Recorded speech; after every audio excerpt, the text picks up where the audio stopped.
10 milliard dollar turadigan James Webb teleskopi. Bu insoniyat tarixidagi eng qimmat tashilgan logistika obyekti hisoblanadi. Uni alohida haroratni nazorat qilib, vibratsiyani nazorat qilib, yer bo'ylab yetkazilgan. Bu videoda eng qimmat tashilgan logistika yuklarini bilib olasizlar. Keyingisi oltin va olmos konvoylari, qimmatbaho metallar. Bir konvoydagi yuk qiymati 1 milliarddan 5 milliard dollargacha bo'lishi mumkin.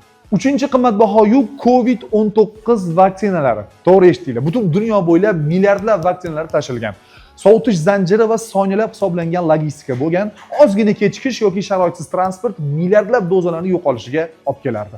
To'rtinchisi texnologik yadro mikrochiplar. Bitta konteynerda mikrochipning qiymati millionlab dollarni tashkil qilgan.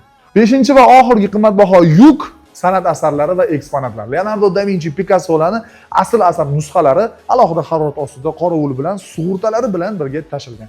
Ba'zida bitta eksponatning narxi 100 million dollardan baland bo'lgan. Shunaqangi logistika haqida qiziqarli ma'lumotlarni o'tkazib yubormaslik uchun bizning Instagram sahifamizga albatta obuna bo'lib qo'ying. Lego Express Logistics bilan birgalikda qiziqroq.